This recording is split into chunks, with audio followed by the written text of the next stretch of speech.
This is Caffeinated Risk, the monthly podcast for security professionals by security professionals, focused on the principles of enterprise security risk management, exploring technology and business management issues and how they relate to information security risk.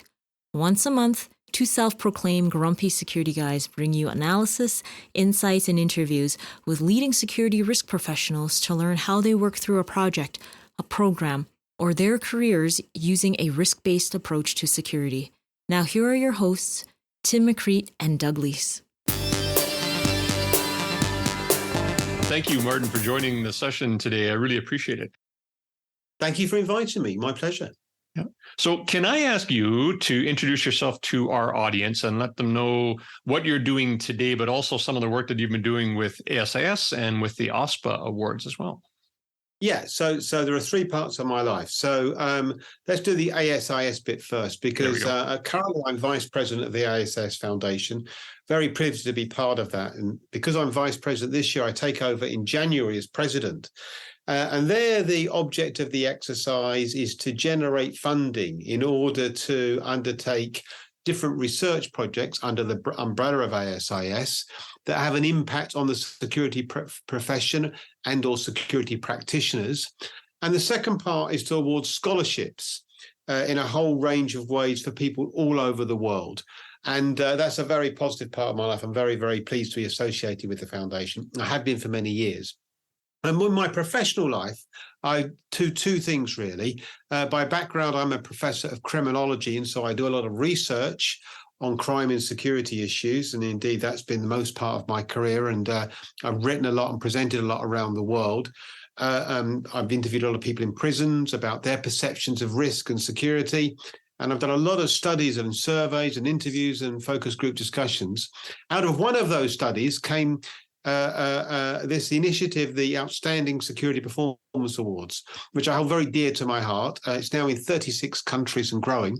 And the idea of the OSPAs is an award scheme that's independent. It involves all the different associations in every country, lots of different categories, and based on ethical principles. So the judges are chosen by the associations. They agree to mark to an ethics policy. They mark independently. They declare a conflict of interest on every mark sheet. You get where I'm going. The idea is to be different. And next year in 2024, the winners of each category don't just win their country, they qualify for the global awards. And the whole point about that is to put a spotlight on excellence. You know, security is not a trivial issue. If you get it wrong, there are serious complications and implications. And we don't take enough time to identify and think about what it is that makes different groups, different individuals, different teams, different initiatives, different products outstanding. And to throw a spotlight on outstanding performance is a much underrated part of security work. It's something actually I don't think it's been very good at. And so that's the idea behind the OSPAs. Thanks so much, Martin. And just so folks understand a little bit about our relationship, I am, as the president of ASIS International this year, I get a chance to work with Martin and a number of the other groups across ASIS to move the message forward for security professionals globally. So we've had a chance to work together. And as I fall off my year, which is ending on December of this year, Martin begins his tenure as the chair and the president for the foundation. So I'm looking forward to seeing the great work you get a chance to do. And as everyone knows, as I finished my master's, the books I read for my master's were also written and compiled by Martin. So thank you so much for all the great work that you've been doing. I really appreciate it. I don't know if I appreciated all the extra books I had to read because they're in my bookshelf over there. No one can see the backgrounds that we have here on the screen, but we've all got our books in our library. So I just want to thank Martin for helping add books to my library as well. Hope you bought them. I did. I actually bought them. Yeah, I bought them. So I actually have them. So yes, sir. Yes. Yeah, we were commiserating before the show that authors and musicians don't get paid in this modern streaming world nearly what the work is. And I looked at what perpetuity your company has been producing for work and making available to the public. And yeah, I was absolutely amazed. There's a lot of vendors that were going to track a certain aspect of security year over year. We have Verizon Data Breach Report, and Waterfall does one on physical security. But it's very, very tactical. And yet when we look at the perpetuity stuff, it's you cover a wide range of topics, and the papers I have read, these are all pretty serious surveys. I'm just kind of wondering, there's so much work that goes into surveys and stuff, but we take a lot of heat in the security industry for a lack of hard numbers that would demonstrate any kind of value to an organization. Now, these professional surveys that you've been putting together and others that we see out in the industry, like, how should we as security professionals be using these to better support our initiatives? Because the work's good quality. Yeah, I mean, it does depend very much on the survey. I mean, the thing about research, there's a great, enormous amount of science behind research. Mm-hmm. How you ask a question has a whole range of issues and considerations that go into the wording and the focus. It's a very, very scientific area. There are master's degrees just on specific parts of how you do research. So it's a very, very skilled and complex area. I think the real point about the security world, and this is true of the foundation, true as much as it's true of any other professional researcher, is the security world hasn't been built on the need to recognize and work from an evidence base. It's been very much based on the world of experience, particularly in law enforcement and the military.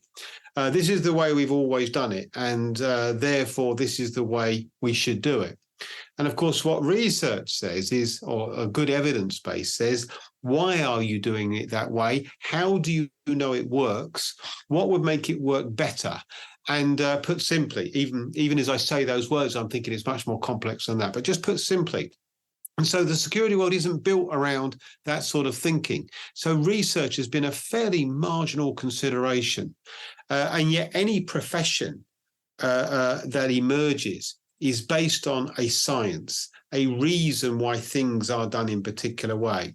Understanding the consequences of not doing it in one way. And so the first step is just to recognize the value of research, let alone surveys or the different methodologies that can be adopted. And that is work in progress. It's certainly a lot better now than it was at the beginning of my career. And the fact there are more degrees, more master's degrees, more people doing PhDs in the specific area of security and risk and around it is building up that knowledge base. And there's also a security journal, which I've had the privilege of editing with Bonnie Fisher for many, many years, which publishes papers every quarter based on original research, which are refereed and science-based. And they too build up a whole body of knowledge, which is beginning to inform the way we approach it, alongside a growing awareness of the value of research, albeit that is work in progress. Yeah, I have contributed to that conversation very recently, as has Tim. And like you say, it's not only emerging, but it's very difficult, because when I look at it at the academic side, we're expecting this kind of rigor. My master's, part of that was around the gaps in the workforce and how we might solve it. And there's definitely an expectation in industry that people are going to come out of school trained to do something, and yet realistically, they haven't even got to how to think about what they're going to do, let alone how to do what they're going to do. And we expect them to be job ready. It seems like we're still not quite there as to a path to create a security professional. Like, we know how to make a doctor, we know how to make a dentist. I'm not sure we know how to make a security professional. No, it's very definitely just work in progress. I mean, there are good initiatives going on around the world on this, and it is an area where a lot of good progress is being made. And I think that is really, really important, actually, that, one of the studies that I did last year, and it's a really important one, actually. We do every year, I do an annual study of the security sector. It's called the Security Research Initiative. Every year we do a study.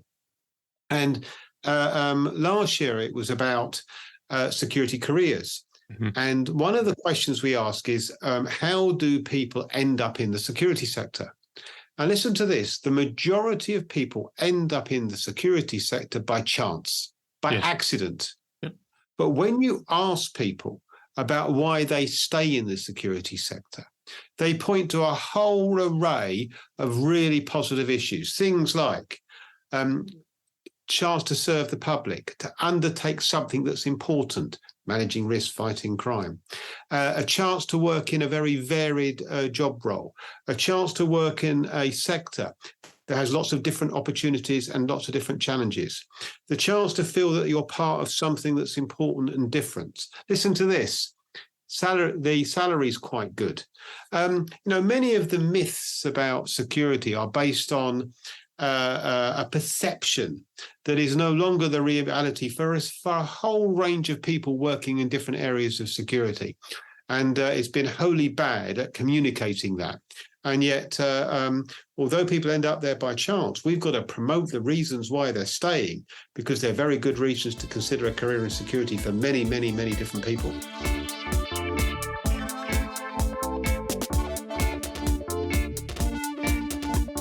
I think one of the big things that's happened over my career is the transition in the thinking about security. At the very top level, this has been a move from seeing security about protecting assets.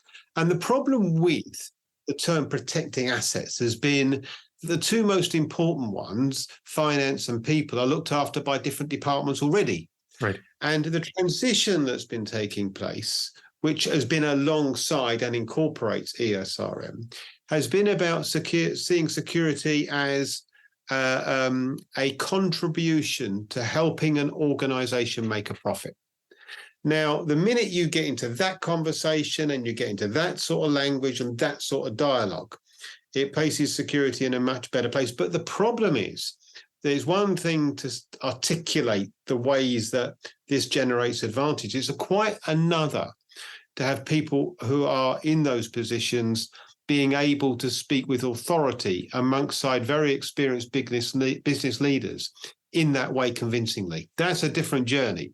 And that too is one in progress, but a wholly healthy, different shift and attitude towards what security is about and why it's important. Yeah, and I agree with you. I think that's one of the things that we've got to focus on these next few years is, what does it look like? What does the skill set for a security leader look like in the future? And I think this is just me, but it has to include the concept of understanding the business, being able to communicate, being able to understand the business. I mean, simple stuff like what's the profit and loss statement for your division or for the department? Like, do you understand the hiring process? Like what you need to do to build up skill sets and to lead within your team? I think all of those things are going to become foundational. It's, when Doug and I have had this discussion many times with other guests, is this idea that when we get a chance to talk to the executive, what do you say and how do you say it? That becomes critical, especially if you want your program to be successful. Every organization has finite resources. How do you manage to acquire those finite resources? Right. But there's another angle to this, I think, actually, that came out in a recent bit of research just about to publish on security culture. That being able to do this is also about getting credibility in the minds of other professionals at the top level, that you get it and that you're part of that business crowd, rather than something that sits on the edge that is involved with peripheral issues like risk and security. So it is one thing to say it, but when the very best deliver on this, they say that it enables a whole set of business relationships, a whole set of openings to influential positions and contexts and situations that come about through being able to do that well. So it has more. It has a whole range of important considerations behind it, but it's easy to say. It's much more difficult to deliver on. And I think the security world has been much better at saying that this needs to happen, rather than painting a path or establishing the routes by which new people will be recruited under this regime, balancing business with security type experience, or military and law enforcement, however you want to put it, and the routes to educating those already in it to achieve these objectives. That's more tricky. Easy to say, but trickier to do.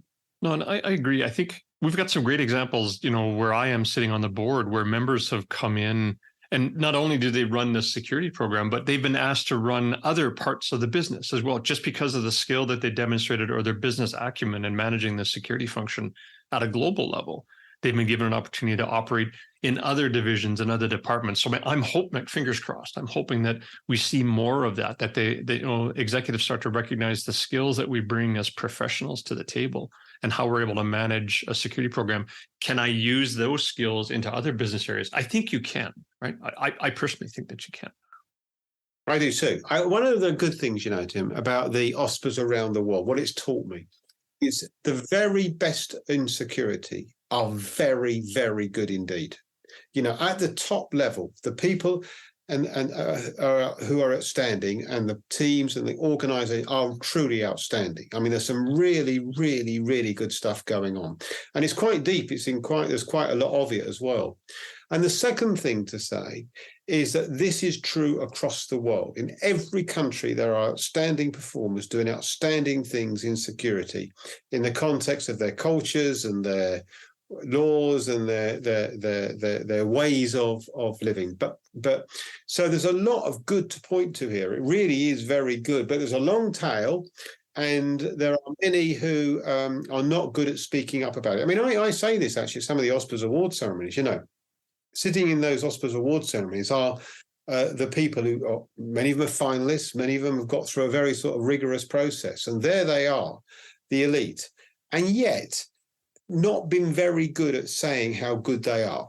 Yeah. The security sector is not good enough at saying how good it is. And in some small way, the OSPAs play a part in shining a light on that.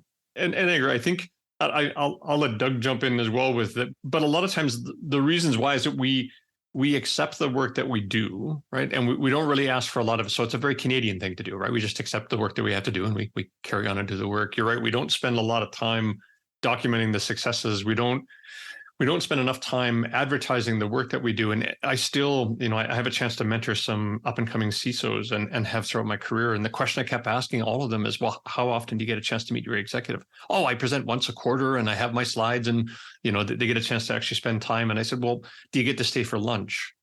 And then it gets really quiet, because the difference between giving the presentation and walking out of the room and sticking around for lunch is a perception the executive have of the value you bring outside of your function.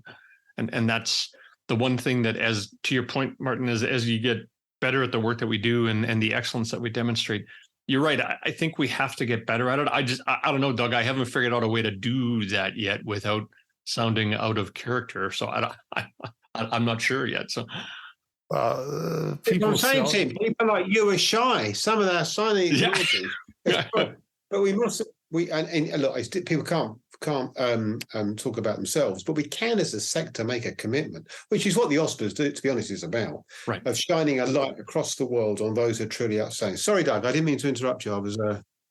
No, that's quite all right. I seldom get invited to lunch, so I was thinking of myself in that CISO thing. It was like, that will never happen. But when I was, I read your paper on the security budget influence, and the majority didn't feel like they had enough influence on the budget, and I'm pretty sure if you investigated every other corporate department, they'd say we need more money too. But I'm wondering, it wasn't really in the survey, but did you have any insights, even things you're teasing out for later work, that go deeper than just the competing resources? I think it's kind of back to what you guys were talking about the lack of understanding of what we do. The organization as a whole and the security experts, do they even agree on the strategy and the risk tolerance for the organization? Because if they don't agree on that, it's not a surprise that the spending doesn't kind of line up. I mean, one thing I would say, Joe, first and foremost, there's a difference between saying we haven't got enough money and what we were trying to say there was how much influence do security professionals have over the budget, regardless of whether they got enough money or not? And it was significant that people didn't feel they had enough influence over the budget, and influence over the budget was a very significant issue. And this point again came out that the more influence you've got, the more you're seen as important by other professionals in the organisation, and the more that you can influence practice. But this essentially comes back to how important does the organisation see security as a function, and how important is the individual in charge in terms of respect amongst the hierarchy. And really, there are two different points. They're closely related, but they're two different points. And a highly respected person amongst the hierarchy can bring the whole security function up. And of course, the reverse is true. But I mean, I don't think it matters so much there's not agreement on it. I think the real point is, what are the principles we're working from in order to get agreement and disagreement? That seems to me the real challenge here, about being clear. I mean, the fact of the matter is, and you know, I spent a lot of time in prisons in my career. I have to say, rather fortunately, getting out at the end of the day. Yeah, I was going to say, just to visit, right? You were just there to visit, right? Oh, so, yeah. Thank goodness. Oh, man. I mean, there's sometimes presented as a bit of a holiday camp or a hotel. My goodness me, they're not nice places to be. Even the very best, you don't want to be there. Trust me, they're not good. You know, but what you learn from this, what you learn from speaking to offenders, is that they know, when they're approaching a premises, when they're targeting a premises, they know security will be there. The question is it going to impact on their ability to get what they're after, nearly always money? And if they are able to get the money, are they likely to be able to get away without being identified or caught? They're the big considerations. And security that doesn't achieve those two things is no big deal in their eyes. So, of course, there's security there. The question is, does it work? And they taught me the importance of not having security, but having effective security. Wow. They opened a whole new world to me. You know, that I asked questions of, I remember doing a major study of bank robbers. And, you know, the fascinating thing about bank robbers is there's a lot at stake. Okay. Sure. And nearly all of them were, of course, there's security in there. Obviously, I know there's going to be security in there. You know, well, why do you do it then? Well, who cares about cameras? Who cares about screens? Who cares about alarms? Who cares about, you know, the question is, does it impact on their ability to commit a crime? That's the difference between outstanding security and merely measures. And of course, the skill set in risk assessing, the skill set in making things available, a skill set in making them work in context, a skill set in enabling them to achieve the objective of security, but enable the business rather than inhibit it, are all extremely difficult things to do. Security is a difficult thing to do well. It just sounds easy, but it very definitely isn't. And there's a big skill set there. I think my answer took me way beyond your question, Doug, but I was really trying to encompass it in a wider context. Absolutely. And I think, you know, I appear to drift off there. I'm making mental notes on that exactly what you're saying, effective security. And I love the way you boiled it down to say, is it going to impede them? And is it going to affect their potential to be re-identified and therefore face consequences down the road? If the answer to both of those is no, carry on. And well, and also, yeah, and Doug, can I just add to that? Yeah. You can have the complete opposite effect. You have to be very careful that security doesn't work in their own interests. Can I just give you a very quick example, a very simple example? So I said to this bank, so in the UK a while back, not right now, which is why it's easy for me to talk about, they had these screens that went from the counter to the ceiling to stop the armed robber jumping across the counter, right? And so I said to this bank robber one day, so before you went in the bank, did you know where the security screens? He said, yes, I did. I said, did the security screens affect the way you did the robbery? He said, absolutely. I said, in what way did the security screens affect the robbery? He said, I only rob banks with security screens. Really? I said, but that's not logical. Yeah. He said to me, that's the trouble with people like you. You come in here and you don't understand the offender's point of view. And here was his point of view. When he's committing a robbery, the thing he's most worried about is an over-enthusiastic member of staff jumping across the counter and accosting him. That's what he's most worried. So if he goes into a bank, he can tell whether there are customers in there, and if there are, you can manage them. But you don't know how a member of staff's going to behave. So what does a screen do? Keep out of the way his biggest danger. So what he would say is, of course, I love screens because they keep it out. I go in, I go with a gun, I say, give me the money. And if they don't give it to me, I'll go somewhere else. Wow. You know, the point I'm making is just to be clear, there are many good things about security screens, many good things. I'm just making the point. We have to be careful that if we put these things in place without understanding how they're going to work and what the impact is going to be on criminal behavior, then the dangers are enormous. And there are many people, by the way, who said they didn't rob banks because of security screens. The opposite is true. Of course it's true. I'm just trying to draw the point about the importance of understanding exactly the consequences of different measures in different contexts, because not only may they not work, they can actually work in the interest of offenders.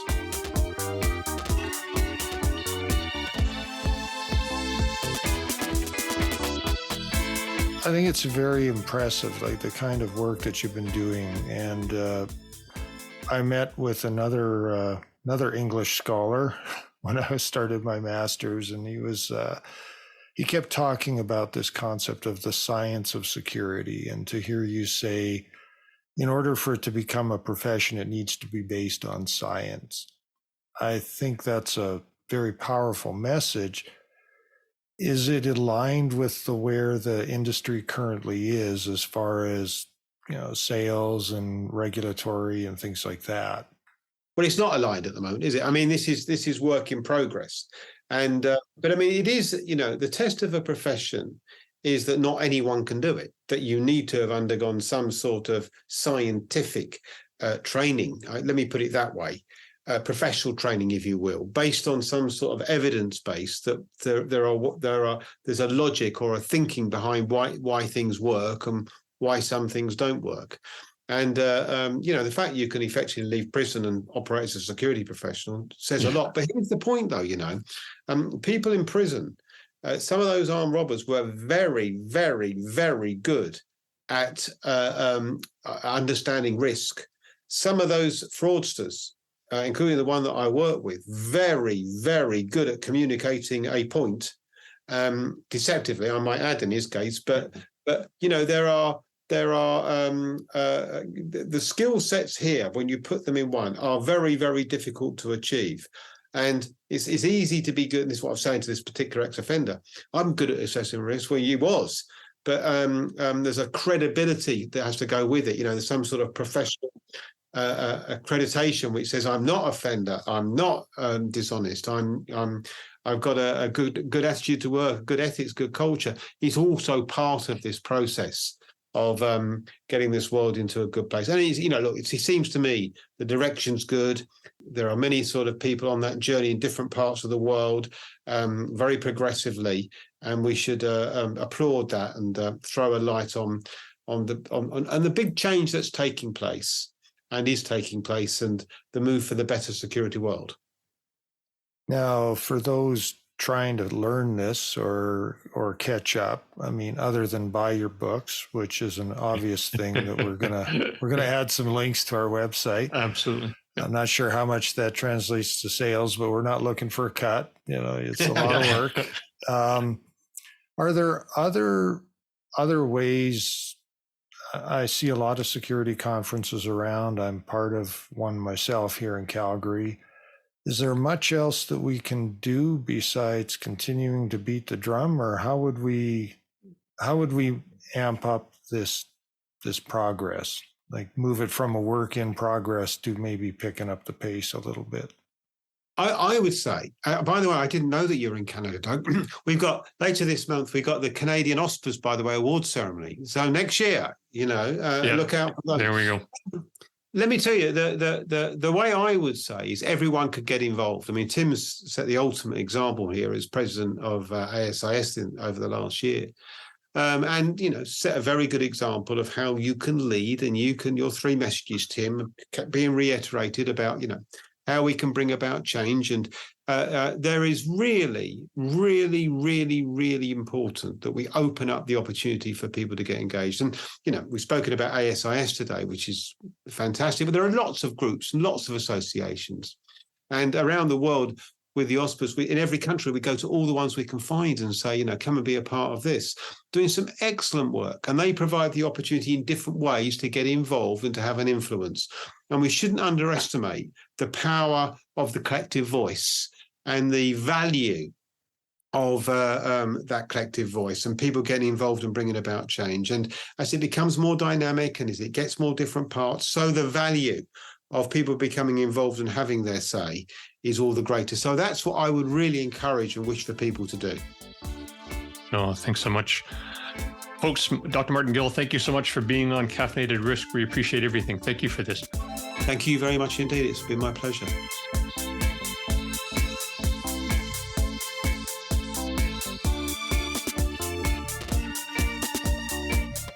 Thanks for listening to the latest podcast from Caffeinated Risk.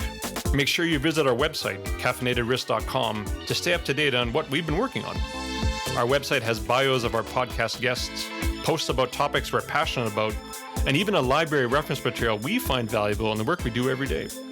And don't forget to subscribe to Caffeinated Risk on your favorite podcast service. This way, you'll be notified when we release our next podcast, and you can listen to our previous guests just in case you missed them. Thanks so much for listening to Caffeinated Risk.